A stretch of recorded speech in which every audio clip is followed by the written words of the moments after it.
betul. Mungkin untuk pelarut ini boleh doktor kongsikan secara keseluruhannya apa yang dimaksudkan dengan bahasa kebangsaan ini dan bagaimana ia boleh menyumbang kepada pengukuhan jati diri dan perpaduan masyarakat. Silakan doktor. Bismillahirrahmanirrahim. Assalamualaikum warahmatullahi wabarakatuh. Terlebih dahulu saya merakamkan ucapan tahniah dan setinggi terima kasih kepada pihak Urustia kerana telah memilih tajuk ini yang merupakan tajuk yang relevan dan agak boleh diperkatakan isu semasa yang agak panas pada sekarang ni apabila bangsa kebangsaan ini kembali ingin dimartabatkan bukan sahaja di dalam negara malahan di luar negara. Dan juga terima kasih kepada moderator kita pada malam ni, Tuan Ashraf Ishak yang telah memudahkan kerja saya sedikit. Beliau telah membicarakan hal-hal berkaitan dengan perlembagaan 152. Jadi hal-hal tersebut telah dikemukakan. Jadi saya akan cuba mengupas apa isu yang kita bincangkan pada malam ini. Tetapi sebelum kita membincangkan isu ini lebih lanjut, ingin saya terangkan apa yang saya sampaikan ini bukanlah bermaksud kita memperkasakan bahasa kebangsaan ini, kita menolak bahasa-bahasa lain. Ini asasnya perbincangan kita, sebab nanti bila kita dah bincang, kita bimbang nanti apabila kita dah berbincang di penghujung jalan ke apa-apa, dah tengah jalan ke apa lagi di penghujung, seolah-olah kita menafikan bahasa lain, menafikan bahasa ibunda, menafikan bahasa Inggeris, menafikan bahasa Arab, malahan kalau dikaji pun dari segi aspek sejarahnya dahulu, Hang Tuah ni menguasai 11 bahasa. Bayangkan kehebatan Hang Tuah yang begitu jati diri Melayu, yang begitu kuat dengan kacaknya berbaju Melayu sampai terkenal di Selatan ini pun menguasai 11 bahasa. Apatah lagi kita sebagai rakyat Malaysia ni, kalau kita menguasai satu bahasa, kita rasa sudah memadai. Tidak.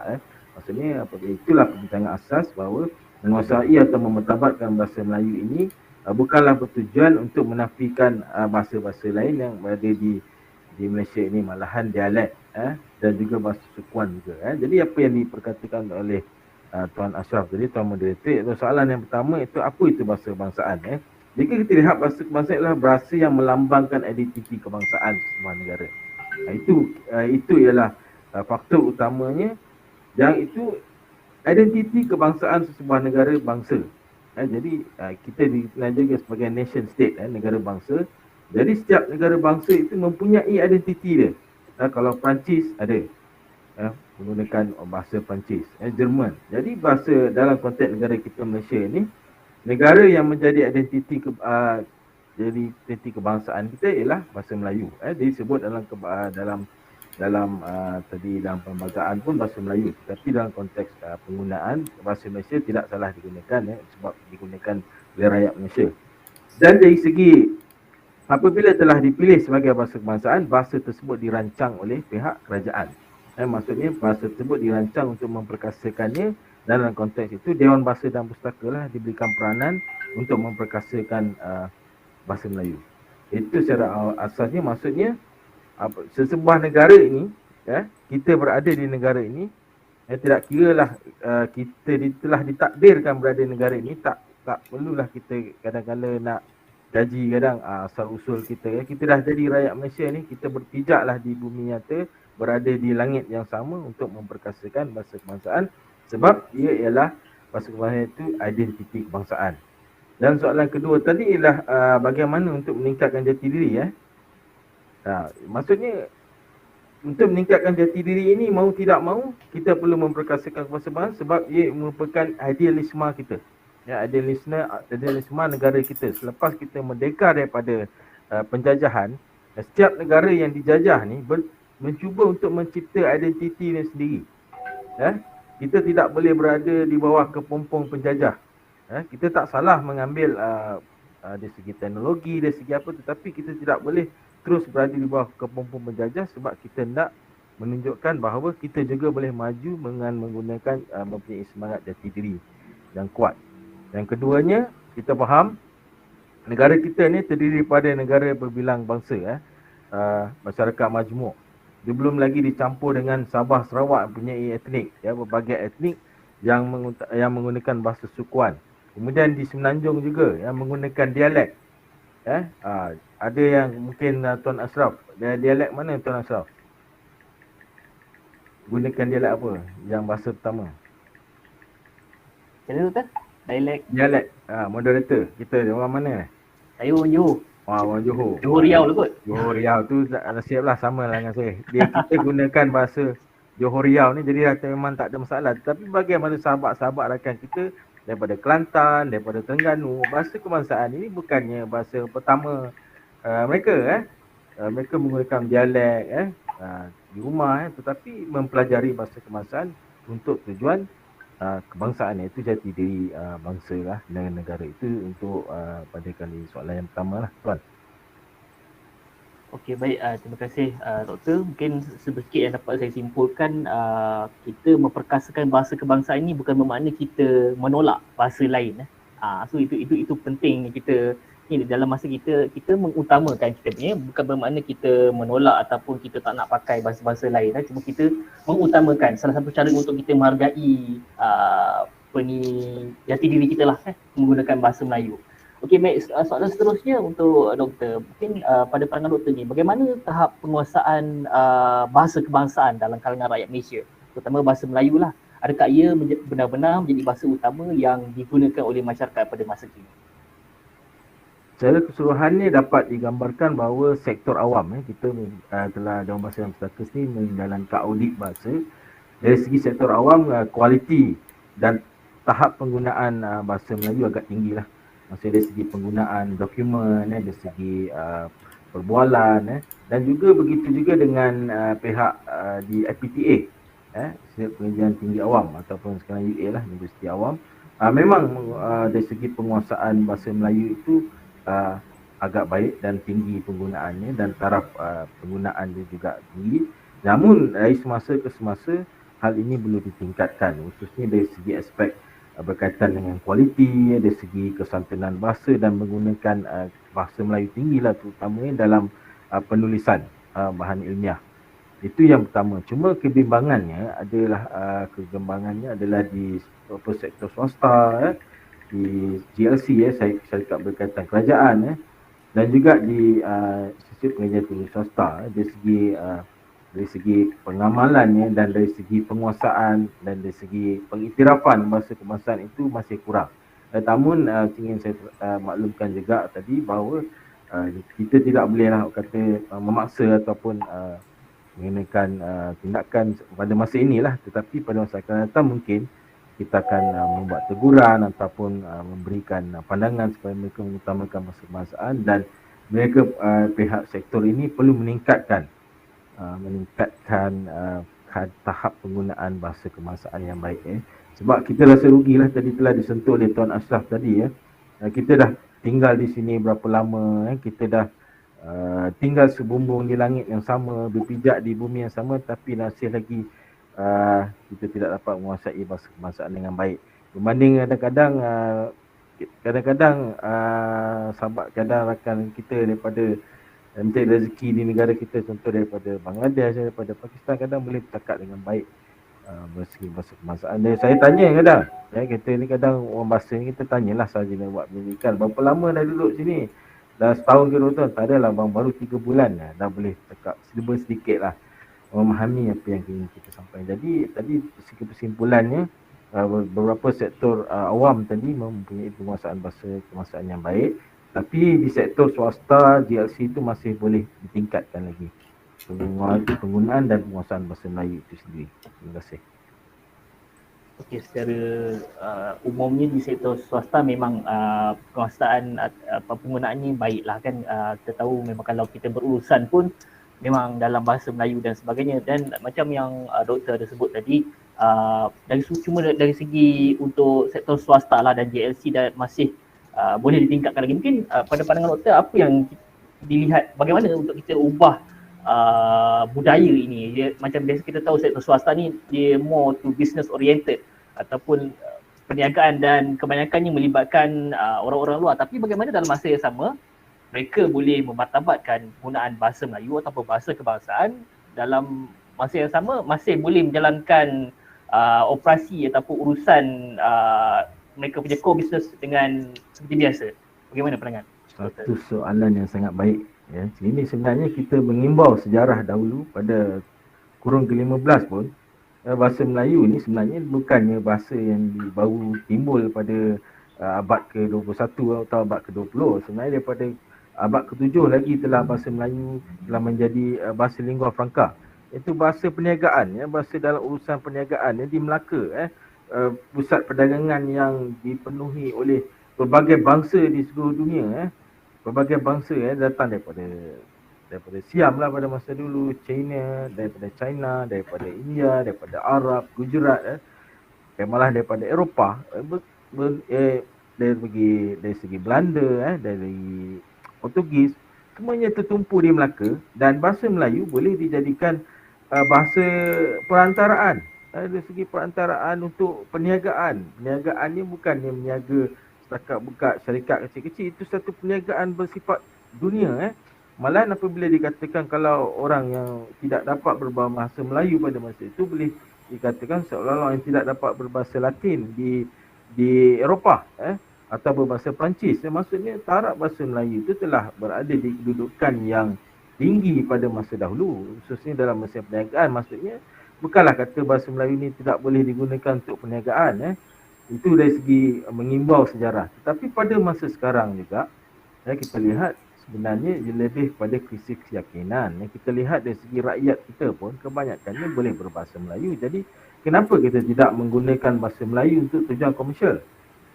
Dan pengalaman peribadi saya, kalau kita lihat di kedai, contoh misalnya kata di kedai pusat jualan handphone ke di telefon bimbit, apabila seseorang itu dapat menguasai bahasa Melayu dengan baik, dia dapat menggunakan, dapat menarik minat pelanggan, dapat menarik minat orang untuk membeli, dengan layanan yang penuh sopan, dengan bahasa Melayu yang penuh santun, dengan pandai menarik minat dan sangat berbudi bahasa. Akhirnya perniagaan itu maju.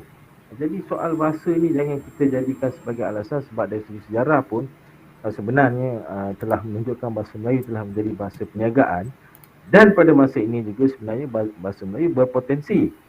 Bayangkan kalau kita nak pergi menjual satu produk, produk swasta lah, kita ada produk, kita nak jual di kampung atau nak jual di ulu, di kawasan-kawasan yang pedalaman, takkan kita nak gunakan bahasa yang orang kata bahasa antarabangsa lah. Mesti kita gunakan bahasa yang difahami oleh masyarakat tempatan. Mungkin silap-silap kita akan selitkan juga unsur dialek di situ kan.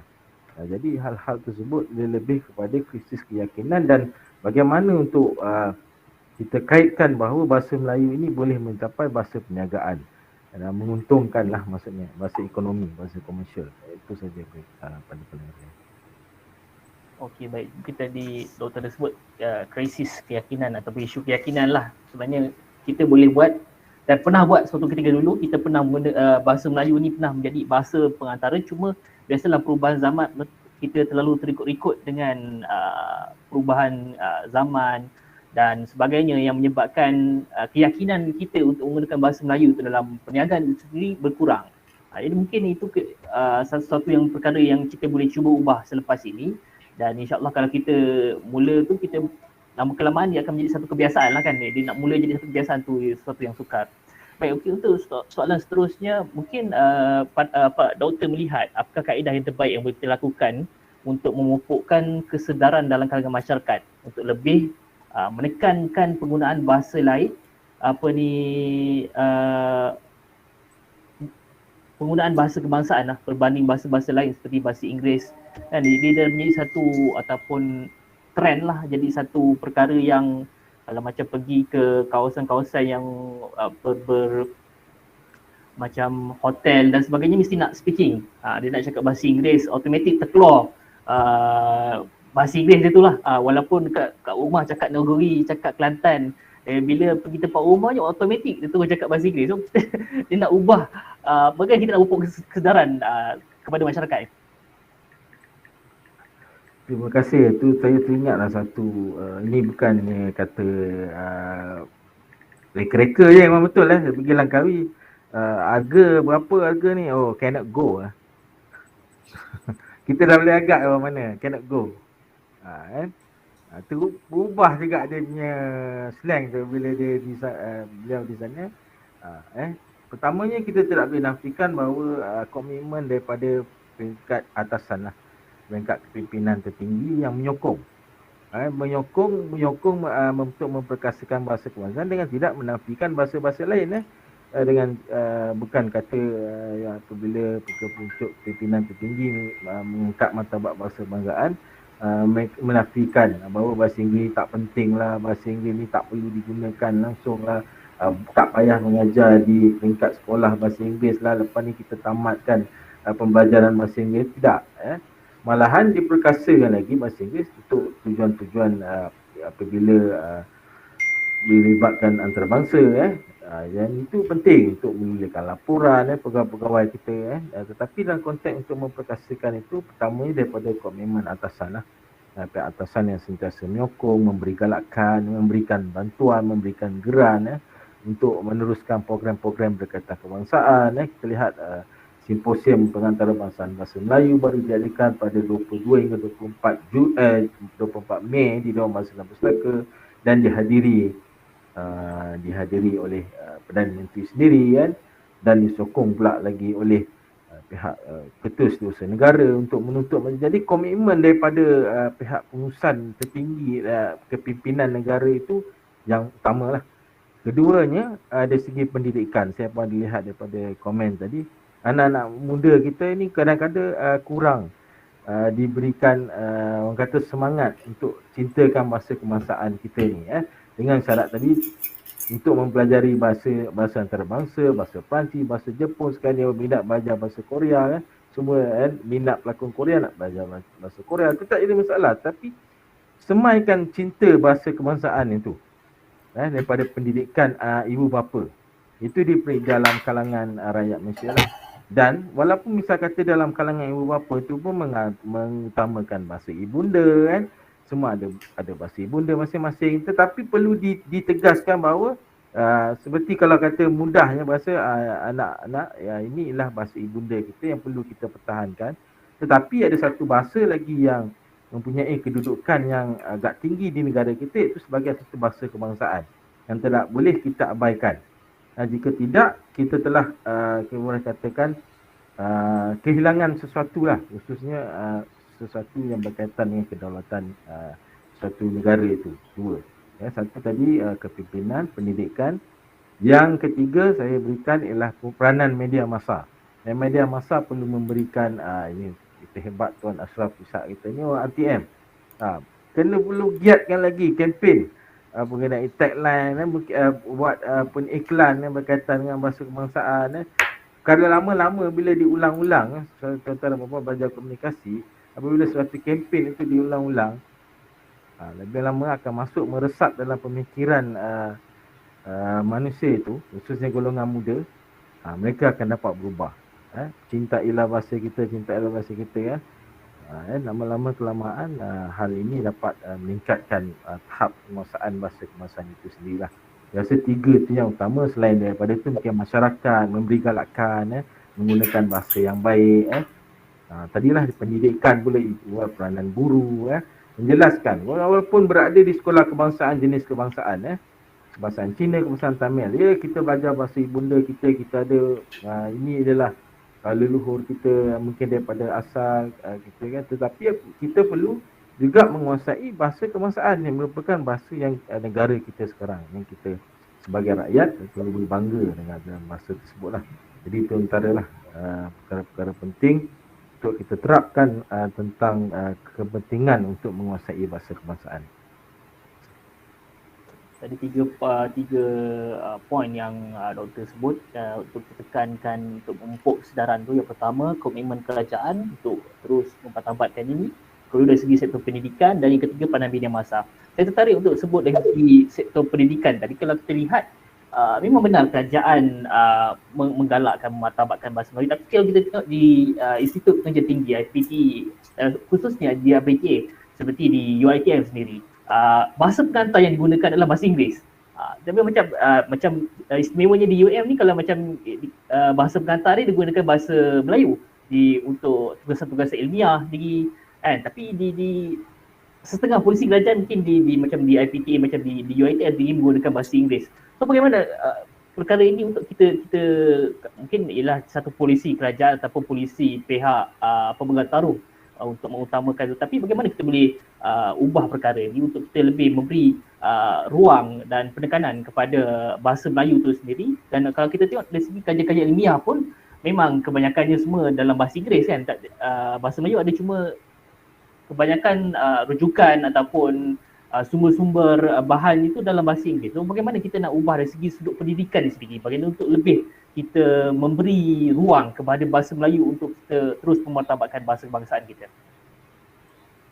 Terima kasih daripada Tuan Munsyi tadi. Ya, betul tadi kita tak nafikan terdapat beberapa autonomi lah pada universiti yang telah diberi hak untuk mengutamakan suatu bahasa itulah, bahasa Inggeris. Saya tidak mensentuh nama lah institusi, tetapi berbalik kepada usaha tadi bahawa bahasa ini tidak bersifat revolusi, bersifat evolusi, dan lama kelamaan mungkin melalui polisi baru ini kita masuk kan, dan mungkin kita beri pilihan dahulu dua bahasa ke kan, tapi lama kelamaan mungkin cara tersebut akan berubah, itu kita tak jangka lah. Tetapi pada harapan saya kedua-dua itu perlu seimbang lah. Maksudnya untuk penguasaan bahasa Inggeris yang tinggi juga perlu diberikan tetapi dalam konteks memartabatkan bahasa Melayu dan memberi peluang untuk bahasa Melayu bersama-sama di institusi tersebut, khususnya berkaitan dengan ilmu. Sebab kita tengok di institusi lain pun berjaya kan menggunakan bahasa kebangsaan kan. Kita masuk mahkamah, kita boleh gunakan bahasa kebangsaan. Di hospital pun belum ada lagi doktor yang dia menggunakan bahasa kebangsaan, di silap bedah ke, silap potong kan. Masih lagi boleh difahami. Kita mempunyai hampir 1 juta istilah. Istilah pendidikan, istilah perubatan, istilah perbankan semuanya kita ada. Sebenarnya soal nak dengan tak nak je bank kita boleh buat terjemahan ada kurang-kurangnya dua polisi insurans ke perjanjian terma pinjaman ke, dah ada dua dah. Dulu satu je, kadang kita tak faham, kita pakai tanda tangan je.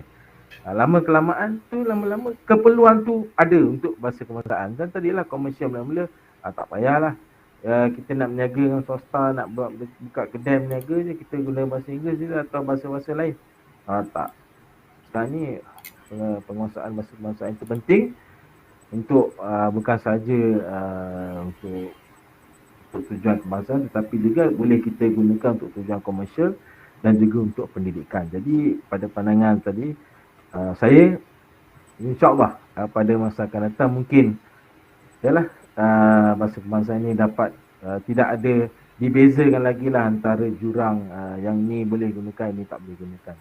Tapi tidak secara drastik, tetapi ada lama kelamaan ataupun secara orang kata diplomasi lah, bahasa kebangsaan dapat dimartabatkan di semua institusi pendidikan, sama ada di pihak kerajaan ataupun pihak swasta. Terima kasih. Okey doktor, tu perubahan memerlukan masa lah kan. Dia macam doktor sebut tadi, dia perlu diseimbangkan. Kita memang nak menekankan penggunaan bahasa Inggeris, tapi dalam masa yang sama bahasa Melayu itu diletakkan di satu tahap peringkat ataupun tahap yang istimewa lah kan, sebagai bahasa ibunda kita. Dan ialah bila menyebut kuasa autonomi ni, dia memerlukan masa lah. InsyaAllah kalau kita terus memartabatkan ataupun kita usahakan pemarkasan ni, insyaAllah dia akan diterima semualah pada masa akan datang. Baik, seterusnya kita beralih pada soalan seterusnya dari segi inisiatif dan kaedah yang boleh dilakukan untuk terus menyemarakkan penggunaan bahasa kebangsaan ni. Kalau kita lihat, kerajaan buat pelbagai program kempen bahasa Melayu, cintai bahasa Melayu, siap buat lagu lagi. Bahasa jiwa bangsa, yang Siti Nurhalizah nyanyi tu, sedap lagu tu. Tu macam-macam perkara ataupun inisiatif yang telah dilakukan. Namun kalau kita lihat dalam perubahan era zaman masa kini, impaknya itu tidak dilihat kesannya begitu besar.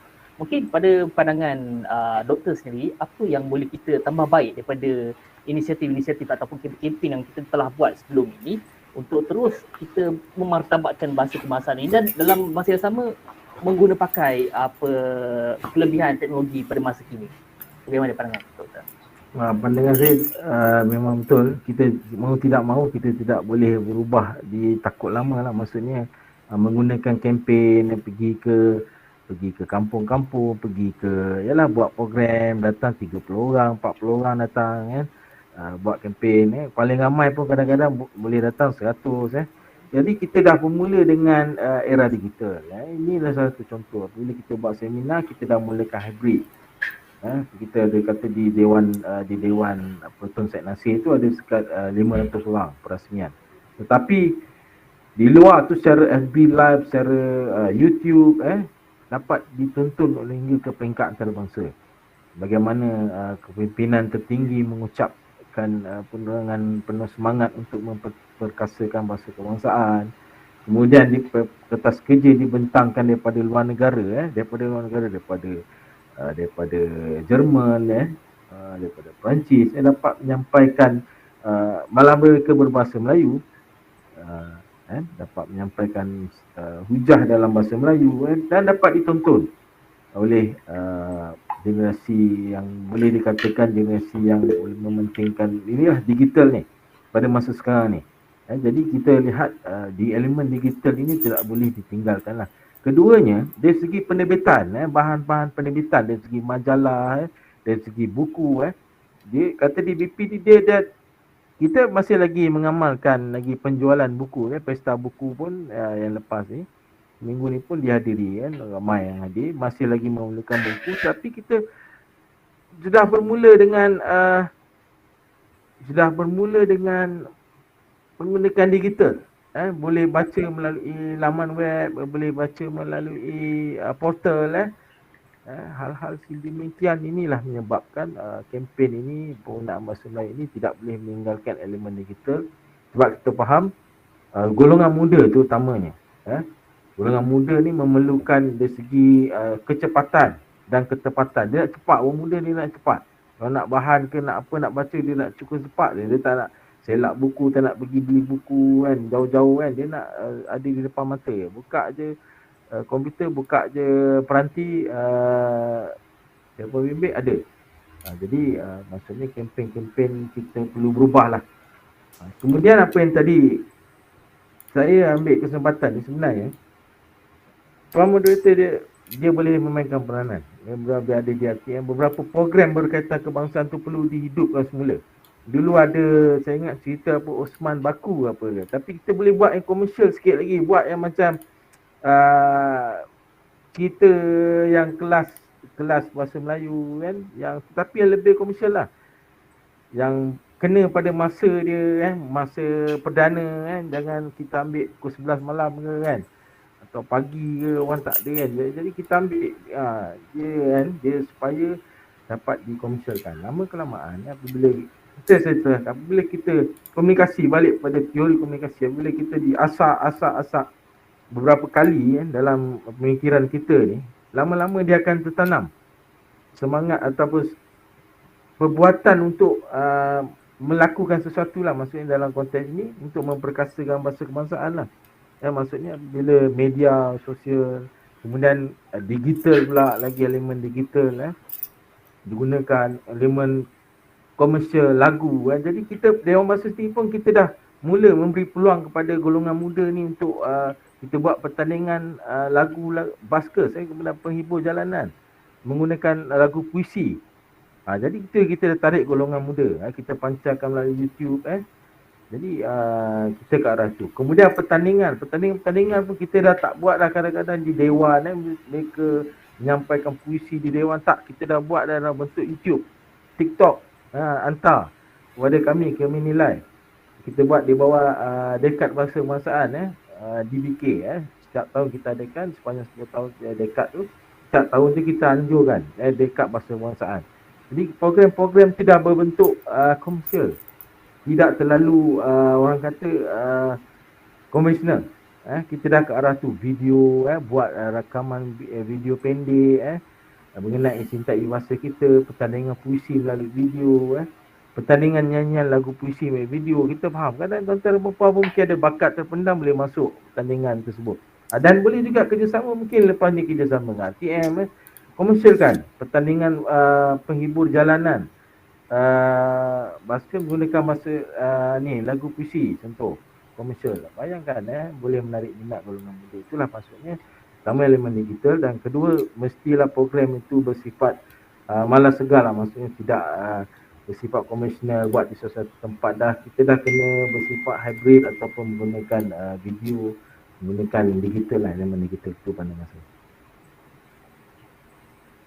Okey, inisiatif tu lah, program ni ataupun program-program inisiatif yang dilakukan tu perlu dilakukan selari dengan perkembangan zaman lah dari segi macam Dr. sebut tadi, elemen digital, penekanan dari segi itu, dan program-program yang diterbitkan tu mesti malas segar lah ataupun bersesuaian dan mampu menarik minat masyarakat terutama generasi muda. Dan apabila kita sebut tentang pemerkasaan bahasa kebangsaan, tidak lari daripada menjemput dari segi penguasaan undang-undang itu sendiri. Apabila berkaitan, saya nak sentuh dari segi pesalah bahasa itu sendiri. Kalau kita lihat sebelum ni ada isu berkaitan dengan penggunaan bahasa Melayu yang di papan tanda, ada yang salah penggunaan terma dan penggunaan bahasa-bahasa lain lah. Contoh, sepatut menggunakan bahasa Melayu tapi lebih menggunakan bahasa-bahasa lain ataupun sebagainya. Mungkin doktor melihat sendiri bagaimana dari pihak doktor sendiri di DBP, Dewan Bahasa dan Pustaka boleh memainkan peranan ataupun terlibat dalam proses penguasaan undang-undang ni selain daripada pihak PBT, mungkin boleh bekerjasama dengan DBP, dan bagaimana doktor melihat dari segi aspek penguasaan undang-undang untuk kita mengelakkan penyalahgunaan bahasa lah, pesalahan-pesalahan bahasa ni untuk kita terus mempertabatkan bahasa kebangsaan. Dari segi peruntukan undang-undang, saya tidak mahu sentuh sebab kita masih lagi dalam proses meminda akta DBP untuk memberi kuasa kepada DBP lah untuk memberikan penguasaan dalam hal berkaitan. Tapi dalam konteks yang terkini, kita mengambil pendekatan bekerjasama ataupun orang kata mencari kolaborasi dengan PBT. Sebelum sesuatu iklan, contohnya di DBKL tu diluluskan oleh DBKL, mereka perlu melalui pengesahan bahasa dahulu dari pihak DBP. Itu wajib. Jadi sekurang-kurangnya walaupun nak menunggu sesuatu untuk dapat kuasa tu, mungkin memainkan proses yang agak lama, kena masuk Dewan Rakyat, Dewan Negara, kemudian dibahaskan peringkat penggubal undang-undang dahulu, ambil masa yang lama. Tapi kita pendekatan dari segi pendidikan itu telah dimulakan. Mungkin tadi kita tegur dahulu dari segi kesilapan tu apabila dipaparkan kesilapan, kita DBP akan menegur dan banyak juga iklan-iklan yang diturunkan sebabkan teguran tersebut. Walaupun penguasaan undang-undang tu belum dilaksanakan, tetapi dari segi teguran dan kerjasama dengan pihak PBT tadi, sedikit sebanyak dapat memelihara bahasa kebangsaan. Tetapi pada masa akan datang, DBP sendiri sedang berusaha dan untuk menyahut asas kerajaan lah untuk memperolehi kuasa dari segi pelaksanaan. Sebab ini bukannya tujuannya untuk misalnya kata mendenda atau apa, menghukum pesalah bahasa, tetapi dia lebih kepada untuk kita mertabatkan bahasa kebangsaan supaya tidak dipelekehkan sesuka hati oleh golongan tertentu lah. Itu pandangan saya. Jadi itu bertujuan untuk mendidik lah, kita bukan untuk menghukum, dan sebagai pengajaran lah kepada pihak-pihak lain untuk tidak mengulangi kesalahan sama yang dilakukan oleh pesalah-pesalah bahasa tadi. Okey, mungkin kita beralih kepada soalan yang seterusnya daripada saya. Sebelum ini kita sebut perkara yang baru berlaku lah. Perdana Menteri mencadangkan bahasa Melayu ni diangkat sebagai bahasa rasmi kedua ASEAN. So ini satu diangkat ke satu peringkat yang lebih tinggi selain daripada digunakan di negara kita. Di peringkat ASEAN tu sendiri dijadikan bahasa Melayu itu sebagai satu bahasa kedua rasmi. Mungkin pandangan doktor sendiri, bagaimana cadangan ini dilihat dapat membantu usaha kerajaan untuk kita memartabatkan lagi bahasa kebangsaan di negara kita? Bagaimana pandangan doktor? Pandangan saya, beliau telah mengumumkan usul ini, sebenarnya beliau telah mengkaji sejarah lah, bahawa sebenarnya kita bukan bahasa kedua di Asia Tenggara dahulu, kita bahasa yang pertama. Malahan bukan saja di peringkat Asia Tenggara, digunakan di peringkat antarabangsa. Jadi dalam konteks di negara ASEAN, hampir separuh, lebih daripada separuh yang penduduk di ASEAN ni, pertamanya kita punya abang lah, daripada Indonesia kan, kemudian ada daripada Brunei kemudian ada di Singapura, di selatan Thailand mereka menggunakan bahasa kebangsaan, boleh menggunakan bahasa Melayu. Jadi tidak salahlah untuk kita orang kata untuk mengembalikan bukan saja kegemilangan dahulu, tapi sebenarnya keperluan itu sendiri. Boleh untuk tujuan komersial. Kita di negara ASEAN ni mempunyai berbagai bahasa, yang utamanya bahasa Melayu. Tetapi kenapa diangkat bahasa lain pula yang dijadikan sebagai bahasa pertama? Jadi tak salah lah kalau kita minta atau kita mempromosikan tuntutan untuk menjadikan bahasa Melayu ini sebagai bahasa kedua. Dan dari segi penggunaan bahasa Melayu pun beliau sendiri telah mempraktikkan, Yang Amat Berhormat Perdana Menteri telah mempraktikkan apabila beliau bercakap dengan merundingan perniagaan, berbilion-bilion projek masuk untuk berbintangkan, dan dia kata tidak ada masalah menggunakan bahasa Melayu. Malahan dengan perbincangan dua hala dengan Perdana Menteri Amerika Syarikat khususnya mengenai tuntutan berkaitan perniagaan dan politik antarabangsa, beliau menyampaikan dalam bahasa Melayu dan tidak ada masalah sebab dari segi penterjemahan dan dari segi dari segi terjemahan tu tidak menjadi masalah. Cuba yang dia kata matlamat tu sampai. Matlamat sampai dan kebanyakan daripada pemimpin negara lain pun menggunakan bahasa kebangsaan sendiri. Tetapi kita ada teknologi terjemahan, boleh terjemah secara langsung dengan cepat dan pantas. Tetapi apabila yang bersoal berkaitan dengan Tuan moderator kata dari segi bahasa kebangsaan itu sebenarnya bukanlah satu saja untuk mengimbau kenangan lama lah, orang kata kan, orang nak kegemilangan, nak balikkan kerajaan Kesultanan Melayu Melaka lah. Tak, itu lebih kepada komersial itu sendiri pun ada di situ. Dari segi jumlah penutur bahasa Melayu itu di Asia Tenggara, dan juga pemartabatan juga, dan lebih kurang beberapa negara yang ahli yang itu merupakan malah Indonesia negara yang terbesar pun menggunakan bahasa Melayu. Jadi itu bukanlah sesuatu impian pada saya, itu satu harapan yang boleh dilaksanakan jika mendapat komitmen dan sokongan daripada pelbagai pihak, khususnya di negara-negara Asia Tenggara. Itu pandangan saya.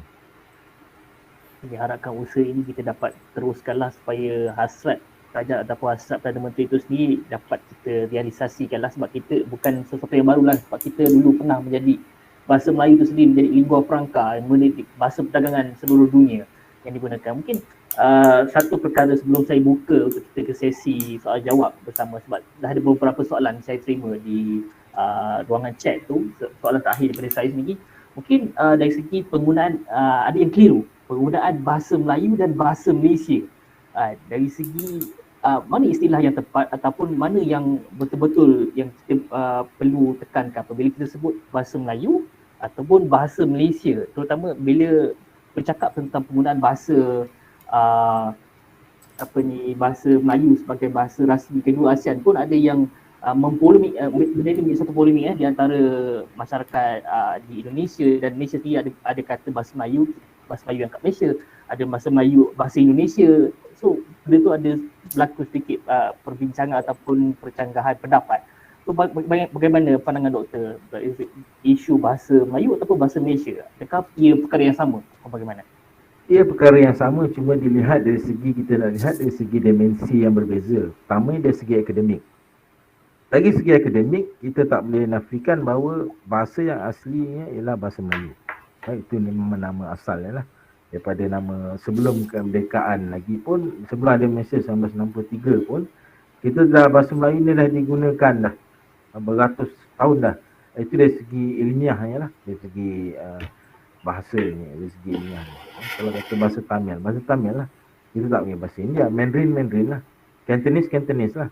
Tetapi dalam konteks untuk perpaduan negara, terutamanya lepas 1970 apabila kita menghadapi berkaitan dengan isu-isu yang berkaitan dengan perkauman, kita ditukar kepada bahasa Malaysia. Tapi hakikat untuk tujuan perpaduan dan penerimaan masyarakat, tetapi kita tak nafikan itu sebenarnya hanyalah dari segi penggunaan. Tetapi hakikatnya ialah sama. Sama dari segi istilahnya sajalah. Maksudnya perkara yang tersebut sama, dan dalam perlembagaan jelas dalam persekutuan bahasa kebangsaan ialah bahasa Melayu. Tadi ada sebut soal Indonesia tadi kan, yang mempertikaikan bahasa Melayu kan, daripada Melayu Malaysia lah. Dia kata seminar tersebut ada tokoh pada Indonesia, dia kata kita selalu berbalah kadang ada soal itu, tapi dia kata dalam soal ini dia kata cuba kita menyanyi, kita dengar lagu Indonesia dengan lagu Malaysia sama je kan. Tak ada beza dia, maksudnya bahasa tersebut boleh diterima. Bila kita nyanyi lagu apa, kumpulan apa Raja, jujurlah padaku jika kau tak tak lagi cinta, sama je, cuma dari segi mungkin susunan ayat kan. Bulan sabit yang jatuh di pelataran kan, sama. Lagu Melayu pun dia boleh faham. Suci dan lebu engkau bagai air yang jernih, dia faham. Kita boleh saling bertukar lagu. Tetapi soal-soal ini orang kata lebih kepada remeh-temeh yang tidak yakin lah soal nama. Dan saya ada seorang ahli panel yang saya sangat terkesan dengan beliau tu. Dia kata kita jangan berbalah lah, dia kata. Kita terimalah apa kata abang kita ni, dia nak nama ke, nak apa ke, nak baiki nama ke, nak tukar nama sikit ke kan. Tapi yang pentingnya bahasa Melayu tu dapat diangkat jadi bahasa kedua di ASEAN lah, dia kata. Jangan bergaduh lah, dia kata. Yang pentingnya kalau kita bergaduh ni, balau ni, tuduh ni, tak dapat apa, dia kata. Dua-dua tak dapat pun. Orang lain nanti yang tahu dengan kita, dia kata. Tak apalah kalau kata nak tukar nama sikit ke, ataupun kekalkan nama ke, nak tambah ke. Yang pentingnya kita dapat duduk semeja sama-sama menyokong. Nama yang negara-negara yang menggunakan bahasa Melayu ni menyokong. Maksudnya kalau kata perlu undian tu mengundilah sama-sama. Janganlah buat-buat merajuk tak nak mengundi dek, kerana ada hal-hal kecil ni lah yang tadi yang katanya dari nama, dari segi asal usul Jadi tapi dia kata hakikatnya kita ni satu kepulauan Melayu ni perlu bersatu lah untuk meningkatkan itulah dari segi aspek. Salah satu elemennya bahasa lah, bahasa Melayu tu peringkat ASEAN. Itu pandangan saya. Semua pihak kena berfikiran terbuka lah, tidak memandang soal yang kecil ataupun demo tu lebih kepada isu teknikal lah, guna nama istilah bahasa Indonesia, bahasa Melayu. Tapi pada dasarnya, pada umumnya dia perkara yang sama. Bahasa Melayu itu yang kita ingin ketengahkan dan kita martabatkan menjadi bahasa kedua di Asia. Akar dia sama. Ya, betul. Akar yang sama. Dia datang dari akar yang sama. Cuma dia punya atas tu dia berbeza. Okey, untuk sesi pertama dia setakat itu saja. Kita pergi ke sesi yang kedua, iaitu sesi soal jawab. Saya dah ada beberapa soalan yang saya akan bacakan terlebih dahulu. Selepas soalan ni mungkin saya akan buka kepada peserta yang lain ataupun peserta lain untuk boleh terus tanyalah kepada doktor. Okey, untuk soalan yang pertama, saya lihat di ruangan chat daripada Cik Muhammad Azim daripada pensyarah kami. Doktor, bagaimana melihat keruncingan generasi moden ketika ini yang banyak menggunakan bahasa WeChat? Bahasa WeChat dalam social media. So dia bahasa WeChat ni dia pendekkan lah, dia jadi satu bahasa yang kalau kita tengok ni, kalau orang yang tak biasa dengar, macam orang tu baca ni rasa macam pelik. Dia satu bahasa yang asing lah. Sehingga masyarakat pasca merdeka ini tenggelam dengan ledakan revolusi pembangunan dalam memartabatkan bahasa Melayu. So bagaimana pandangan doktor melihat istilah penggunaan bahasa-bahasa pendek, cayung, apa lagi macam-macam lah. Saya pun dah lama tak pakai WeChat. So bagaimana pandangan doktor? Terima kasih kepada tuan pensyarah kita. Satu soalan yang sangat baik. Inilah kebimbangan, dan bukan saja kebimbangan dan kerisauan ahli-ahli bahasa, bahawa selain daripada penggunaan bahasa singkat itu, kadang ada juga berkaitan hal-hal yang kesantunan bahasa yang kadang-kadang melanggar etika dan kadang-kadang membimbangkan kita lah. Antaranya itulah kadang-kadang saya tanya berdakwat kan. Saya terpaksa tanya, siok kan. Terpaksa tanya, nak tanya, terpaksa tanya sebab kerja dia orang bahasa. Kadang-kadang kita nak ditanya apa isu-isu ni, terpaksa tanyalah anak apa ni. Perkataan ni tiba-tiba kita berceramah tiba-tiba. Tiba apabila dah jadi dalam WhatsApp tu dalam tiba dia. Tiba dia kan. Tiba kalau ikutkan yang betulnya TIBA mesti ada tanda sempang TIBA. Tiba-tiba. Dia jadi tiba dia. Jadi kebimbangan. Apa lagi tadi? Budak oot. Siok. Apa lagi? Macam-macam lah yang kadang-kadang kita ada pula lagi sambung yang minta maaf dan siapa contoh perempuan pun juga ada doh pula lagi kat belakang tu. Tu semua dah mengganggu selain daripada singkat menggunakan bahasa Melayu yang singkat, kemudian dia ada pula elemen ketidaksantunan tersebut yang kita bimbang. Bayangkan kalau dia cakap dengan orang tua kan, dengan ayah kita kena maksud dengan datuk lah, datuk dia kan. Nak pergi mana tu? Kedai tu kan. Apa orang tua dengar pun macam mana? Orang deva datuk-datuk yang kita dengar kan, nenek. Macam mana ni perubahan bahasa tersebut. Jadi elemen tadi pendidikan lah. Pendidikan guru, ibu bapa kena tegur lah benda-benda ni. Jangan sampai terlambat nanti lah. Jangan nanti 10 tahun, 20 tahun lagi kita dah tak ada lagi gunakan bahasa Melayu yang sekarang ni. Tiba dah semua main bahasa pendek-pendek singkat-singkat Nak pergi mana? Die jadi. Mana kedai? Gina. Nak pergi mana kan? Pergi ke mana kan? Dah jadi gina. Jadi hal-hal tersebut kita tak boleh biarkan lah. Tak boleh biarkan. Ini diharapkan peranan tu lah. Mungkin kita sendirilah. Ibu bapa kan, guru, masyarakat kan. Tapi semuanya ni secara baik lah. Tak boleh kita tangkap jentik mulut budak tu. Apa kau cakap ni kan? Lagi dia benci yang kita dengan apa ni kan? Ni basuh muda kan. Tak mungkin kita nasihat dia. Mungkin secara lembut ataupun secara diplomasi. Katalah maksudnya ini bimbang dan perlu diatasi lah. Tapi dengan cara yang amat baik. Kempen lah. Boleh juga kempen tadi gunakan bahasa Melayu yang betul. Kan? Kesopanan dan kesantunan berbahasa yang betul itu. Tapi tolonglah selamatkanlah daripada berleluasa hal sedemikian. So meluntur buluh biarlah daripada rebungnya. So peranan ibu bapa, guru sangat pentinglah untuk memantau anak-anak mereka, terutama dalam penggunaan media sosial, terutama di WeChat lah kan, TikTok dan sebagainya. Untuk kita memantau penggunaan, bukanlah kita nak memantau hari-hari, tetapi kita menitik beratkan penggunaan bahasa Melayu yang betul supaya mereka tidak terbiasa dengan campuran bahasa pasar, bahasa singkat dan sebagainya. So benda tu perlu di peringkat awal lah, penekanan.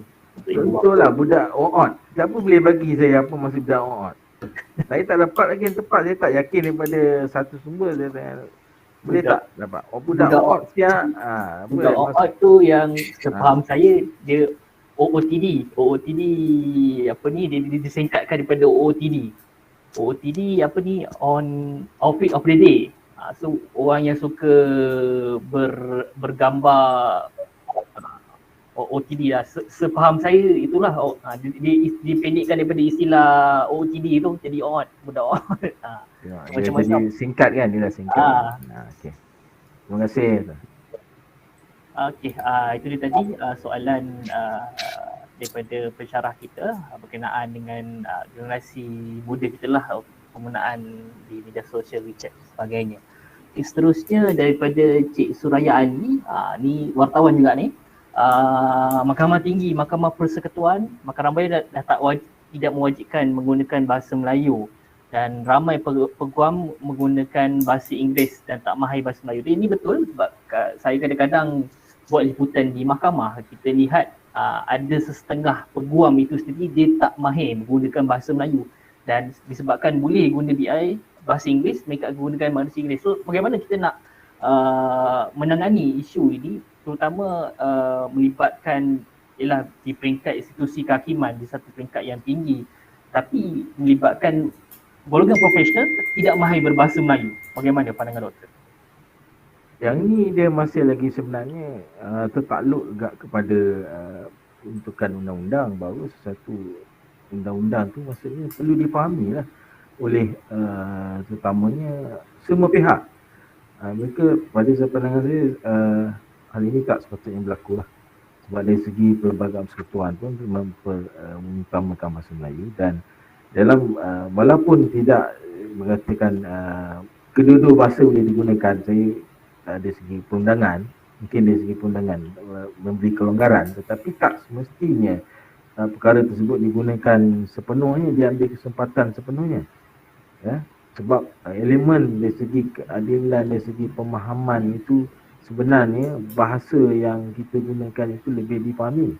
Bahasa kebangsaan lah, bahasa Melayu difahami oleh semua.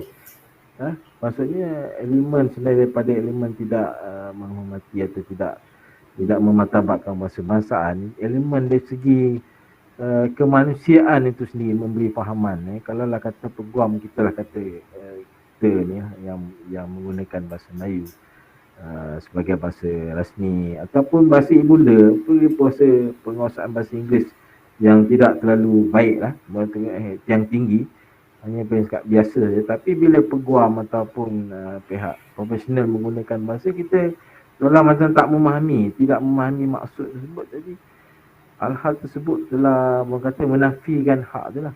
Satu dari segi tidak segi penghormatan bahasa kebangsaan itu, keduanya dari segi hak untuk mendapat ketelusan itulah sendiri, memahami sesungguhnya apa yang sebenarnya dipercakapkan oleh pihak-pihak yang sedang mengikuti pemakaman tu lah.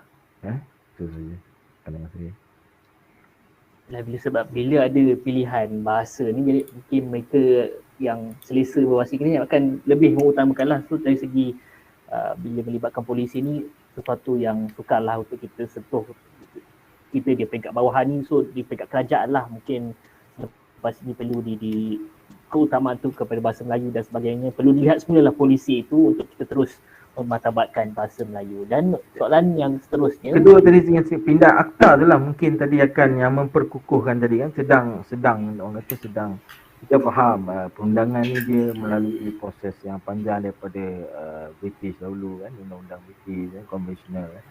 Tetapi lama kelamaan dan juga pindah akta ni mungkin ada menyentuh hal-hal sedemikian lah. Tapi kesusahannya insyaAllah lah kita kan saja elemen memartabatkan sebenarnya, elemen keadilan itu juga perlu dikuatkan lah. InsyaAllah kita sama-sama harapkanlah perubahan akta itu tadi, pengumuman akta itu akan lebih terus memperkukuhkan bahasa kebangsaan kita. Okay, seterusnya soalan yang sama dari Cik Suraya juga. Sebelum saya buka kepada peserta yang lain. Setelah 60 tahun negara cuba menekankan penggunaan bahasa Melayu, kita masih gagal untuk memartabatkan bahasa Malaysia. Bukan sahaja di peringkat ASEAN, malah di peringkat negara juga. Masih ramai rakyat yang gagal fasih berkomunikasi dalam bahasa Malaysia. Apakah yang boleh dibuat dalam masa depan untuk meningkatkan lagi penggunaan bahasa Malaysia di dalam negara dan ASEAN? So, bagaimana pandangan Prof mengenai isu? Prof tak dapat lagi, nampak lagi. Doktor, minta maaf.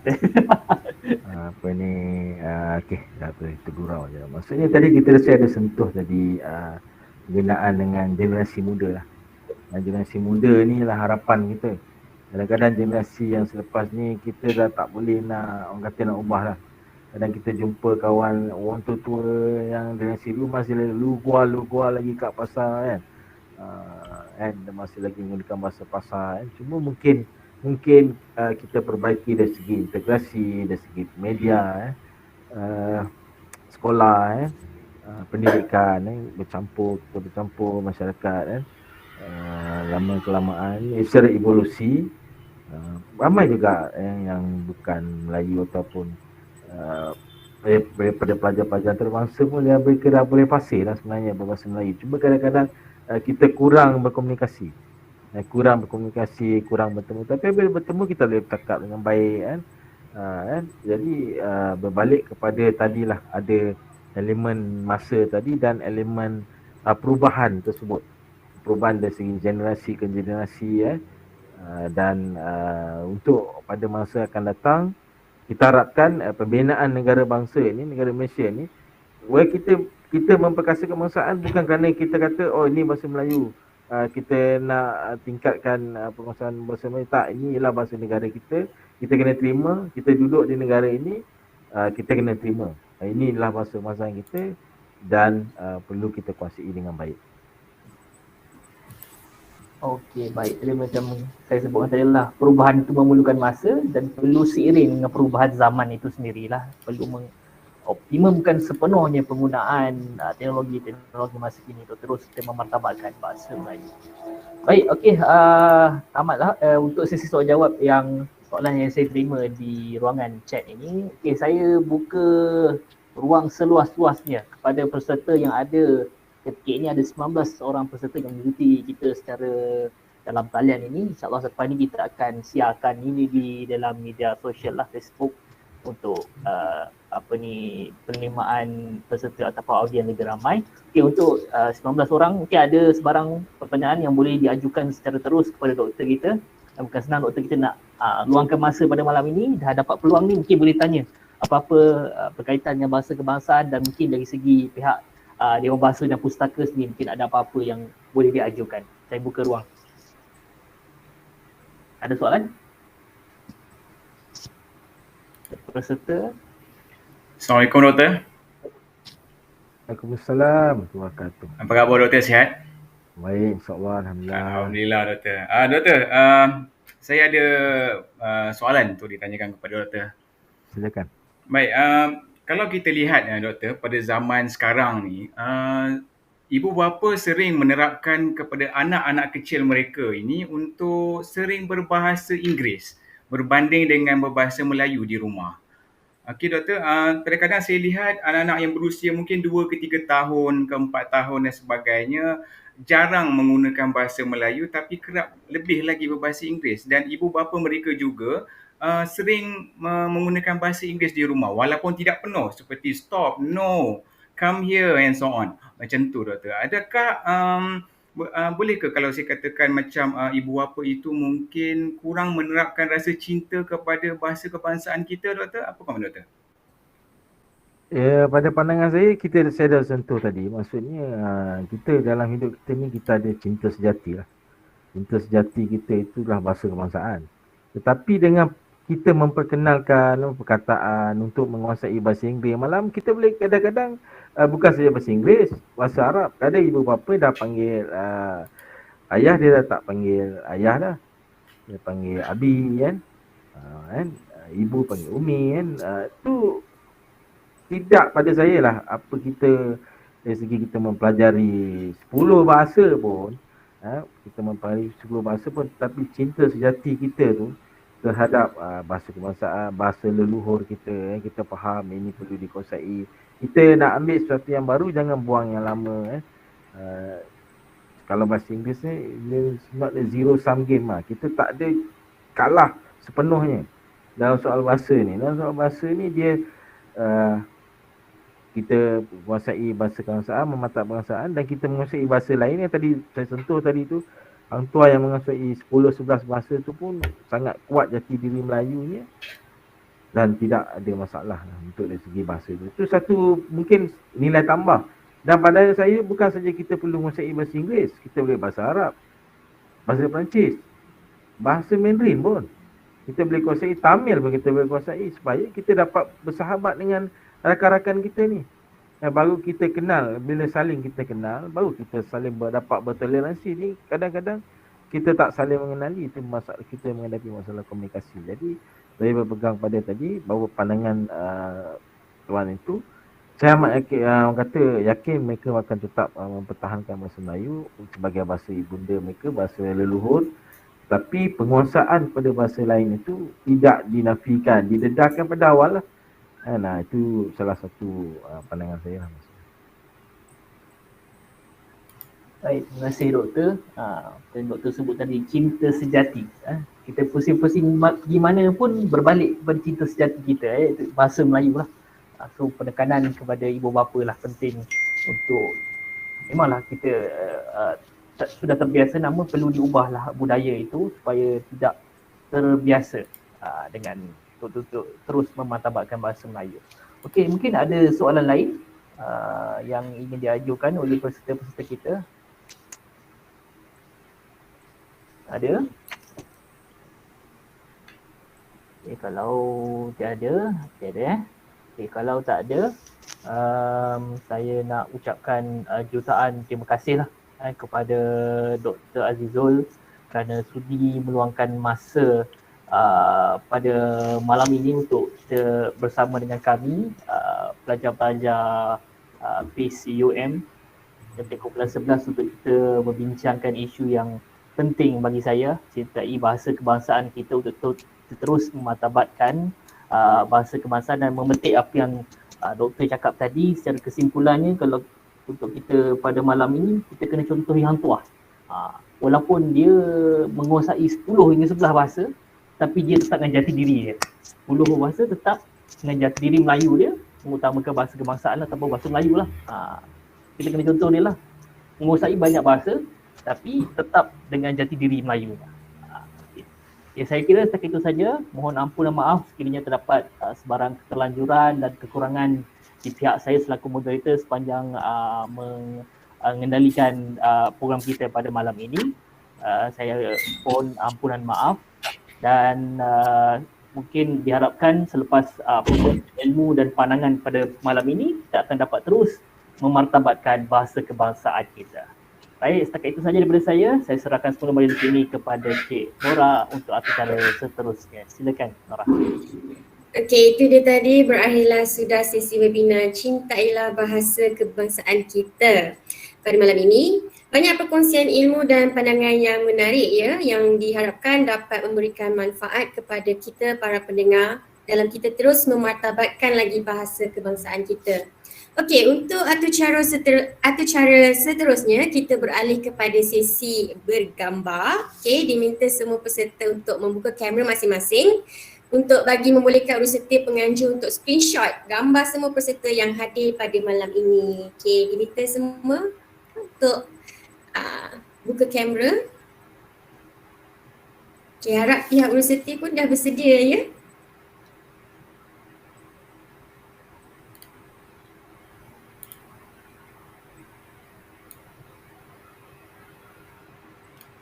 Dah ke? Okey, pakai handphone gelap tengah kerja. Okey, tak apa. Okey, resiti dah ke? Dah ambil dah?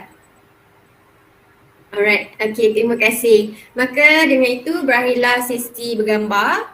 Dan saya Nora Shiki Binti Rahim selaku pengacara majlis pada malam ini dan mewakili jawatan kuasa penganjur memohon ribuan ampun dan maaf atas sebarang keterlanjuran kata dan kekurangan pihak kami sepanjang majlis berlangsung pada malam ini. Dengan itu saya akhiri majlis kita pada malam ini dengan lafaz Assalamualaikum warahmatullahi wabarakatuh dan salam sejahtera. Terima kasih semua. Waalaikumsalam warahmatullahi wabarakatuh.